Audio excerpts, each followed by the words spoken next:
Oi, gente, tudo bom? Como é que vocês estão? Continuem se cuidando, tá? Quando isso acabar, eu quero abraçar vocês. Gente, hoje nós vamos falar de uma matéria muito legal, muito interessante e que é importante para o Brasil, que é Era Vargas. Nós vamos estudar aí sobre Getúlio Vargas. É um período extremamente interessante. Nós vamos falar aí que o Getúlio Vargas é o presidente que fica mais tempo no poder, tá? Ele vai ficar aí de 1930 até 1945 para um presidente, né? Isso é muito tempo. A gente vai falar sobre as partes do governo de Getúlio Vargas, como ele conseguiu ficar esses 15 anos aí, tá bom? Bem, vamos lá. Getúlio Vargas chega ao poder em 1930, tá? Num golpe de Estado, que eles vão chamar de Revolução de 1930. Getúlio chegou ao poder com apoio da Aliança Liberal, dos tenentistas, ele acabou com o poder dos cafeicultores, aquela matéria de política do café com leite, que é a alternância de paulistas e mineiros, então ele acaba com isso. E aí, com um poder centralizado, principalmente nas mãos dos paulistas, né, que é aquela matéria que eu falei com vocês, da política do café com leite. E aí, o que vai acontecer? O governo dele vai ser dividido em 3 partes, tá?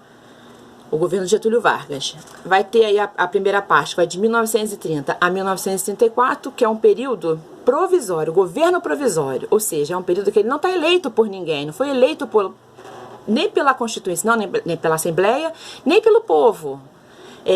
Tem o período de 35 a 37, em que ele tem um poder constitucional, e finalzinho de 37, aonde vai ter a eleição em 38, que vai ser de fato aí a Constituição nas mãos, que vai até 1945. Aí ele realmente está eleito de forma correta, tá?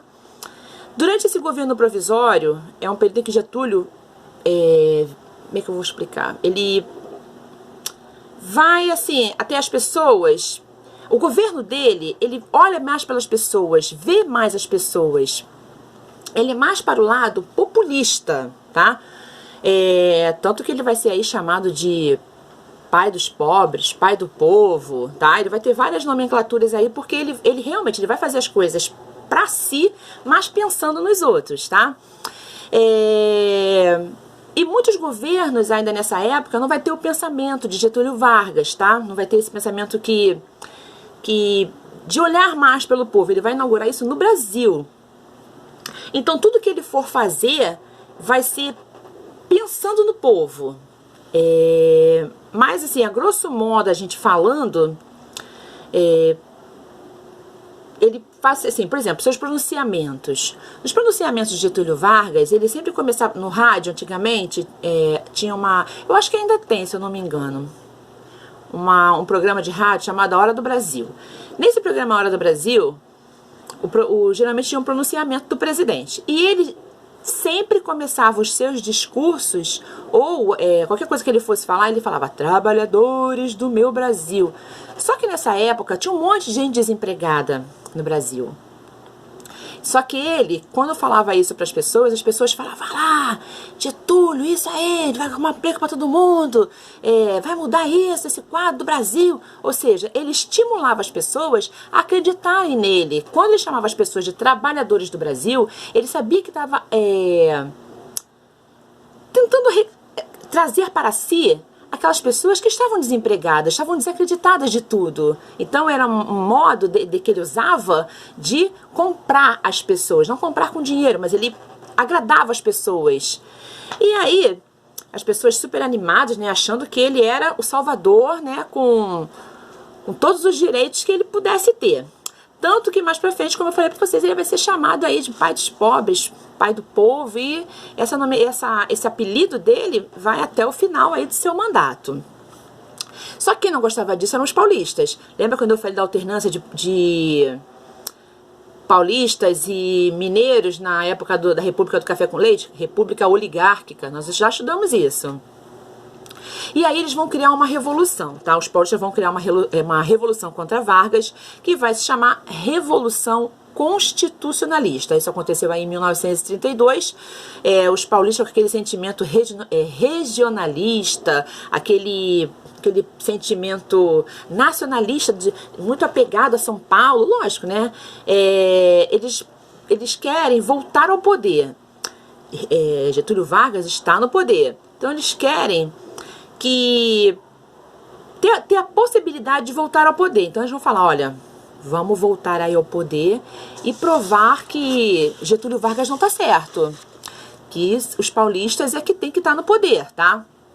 E vão exigir aí que Getúlio Vargas crie uma constituição para que eles possam também se candidatar e voltar ao pleito eleitoral, tá? E aí o que vai acontecer? Então ele vai abrir essa Assembleia Constituinte aí, abrir esse processo para construir essa nova Constituição. Essa nova Constituição brasileira. A partir daí, gente, olha, teve algumas garantias, como o voto secreto, o voto universal. As mulheres passaram a ter direitos de voto. E olha só, a participação, as mulheres passaram a ter direito à participação política. Isso não foi um presente de Vargas, tá? As mulheres já vinham buscando isso ao longo do tempo. Só que, com Vargas, como ele gostava de comprar as pessoas, o que ele faz? Ele dá o direito às mulheres de participar da política. Pra quê? Pra ele ficar com os louros da fama, entendeu? Só que não, ele dá isso, mas ele não é ele que, na verdade, que permite. Isso é uma conquista das mulheres. Bom, e na economia? O que Vargas está fazendo na economia? Ele já começa a mostrar as suas garras, tá? Ele abre no Brasil um processo de industrialização. Que vamos ver mais lá na frente, lá com as indústrias de base, né? E ele começa a dar uma cara nova ao Brasil. Tira aquele negócio do Brasil agricultor, o Brasil rural, né? Ele vai começar a mudar esse panorama no Brasil. Tira o Brasil daquele aspecto rural e traz o Brasil um pouco mais industrializado, tá? Vai começar aí o que conhecemos hoje como a CLT. A consolidação das leis trabalhistas, que vai dar direito aí ao salário mínimo, férias remuneradas, as mulheres grávidas vão ter licença maternidade, enfim. Essas coisas que a gente tem na CLT de hoje, tá? E aí, em 1934, Getúlio Vargas, ele é eleito pelo voto indireto. Indireto, olha só, eu falei lá na frente que ele consegue o voto secreto, né, e tal. E agora eu falo em voto secreto. Como assim, não é isso? Desculpa, gente. E aí, como é que eu explico isso? Bom, com exceção das primeiras eleições, tá? As primeiras eleições, elas vão ser dessa forma e não tinha reeleição, tá? Você cumpriu o seu mandato, você, tchau, vai embora. E como assim ele consegue, então, ficar 15 anos se não tem reeleição? Muito simples. O primeiro período, que foi o seu primeiro mandato, né, do Getúlio Vargas, foi num golpe que ele assumiu. Só que agora ele está sendo eleito de fato sendo votado. Olha a esperteza do Getúlio Vargas. No primeiro mandato ele toma o poder para si. Agora, primeiro ele deu um golpe, tá? Golpe de Estado. Agora ele é eleito realmente. Só que a Assembleia o elege, tá? E aí o que ele faz?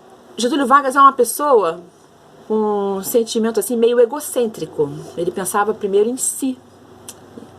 Mas ele era malandro, tá? Esperto. Ele pensava em si, mas ele também fazia pelos outros, porque ele sabia que estava agradando as pessoas. Então ele sempre fazia para si, mas aquela coisinha de jogo de cintura para angariar amigos e apoio, tá? E aí, então, a partir de 1934, ele agora está eleito de fato no governo constitucional. Deixa eu me acompanhar aqui, gente. Espera aí, que senão eu me perco também. Tá. E agora ele, de fato, está documentado. Ele não está errado no governo, tá bom? E aí, de 1935 até 1939, 37, você vai ter aí formação de grupos ideológicos, tá? Lembra da nossa matéria sobre fascismo, nazismo? Então, grupos ideológicos. Você, de um lado, você vai ter o grupo A e B, que é Ação Integralista Brasileira, liderado aí por Plínio Salgado, que era chamado de camisas verdes, né? E que se inspirava naqueles movimentos fascistas. Lá o Mussolini na Itália, o Hitler, né, com o nazismo na Alemanha. E do outro lado, olha só, esse grupo era antiliberalismo, tá? Eles não eram nada liberais. Eles queriam que o poder no Brasil fosse mais ou menos nos moldes da Alemanha e da Itália. E o Getúlio Vargas meio que simpatizava com isso, tá? Sabia? Ainda mais que eles eles apoiavam o Getúlio Vargas. Então, meio que Getúlio Vargas vai ficar inspirado aí nesses governos ditatoriais, né? Então, o Getúlio Vargas vai meio que gostar desse negócio aí, tá? Porque eles queriam que Vargas governasse no Brasil nos mesmos moldes ali da Itália e da Alemanha. E do outro lado, você vai ter o grupo ANL, Aliança Nacional Libertadora. Bom, esse era mais voltado para a população, as causas populistas, ligados aí a grupos socialistas. Tinha participação